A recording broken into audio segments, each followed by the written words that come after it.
दत्तवाड परिसरात अवैध खाजगी सावकारी फोफावली। दत्तवाड तालुका शिरोळ या ठिकाणी अवैध खाजगी सावकारांचा सुळसुळाट झाला। कोणताही कायदेशीर परवाना किंवा सरकारी नोंद न करता हे सावकार गल्लोगल्ली कर्ज पुरवठादार बनून गरजवंतांचे आर्थिक शोषण करतात। महाराष्ट्र कर्नाटक राज्याच्या सीमेवर दत्तवाड हे गाव असल्यामुळे या ठिकाणी रोजंदारीवर काम करणारे कामगार, शेतकरी, शेतमजुरांसह गरीब जनता भरडली जाते।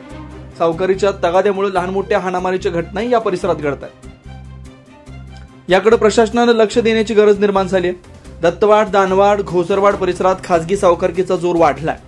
खाजगी सावकारांना कायद्याचा कोणताच धाक नसल्यामुळे रोजंदारीवर काम करणारे कामगार, गवंडी कामगार, शेतकरी, शेतमजूर, छोटे मोठे व्यावसायिक त्यांच्या जाचाला बळी पडतात। दत्तवाड परिसरात खाजगी सावकारकीनं डोकं वर काढल्यामुळे या परिसरात सावकारांची दहशत वाढली।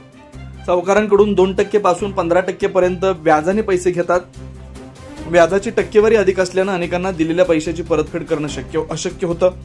त्यामुळे कर्जबाजारी झालेले कामगार घरातील प्रापंचिक साहित्य, टीव्ही, भांडी, मोटरसायकल इत्यादी उचलून घेऊन जाण्याचा प्रकार खाजगी सावकारांकडून होत आहे। त्यामुळे याच खाजगी सावकारांचा बंदोबस्त करण्यात यावा अशी मागणी दत्तवाड परिसरातून होते। शिवार न्यूजसाठी इसाक नदाब, दत्तवाड।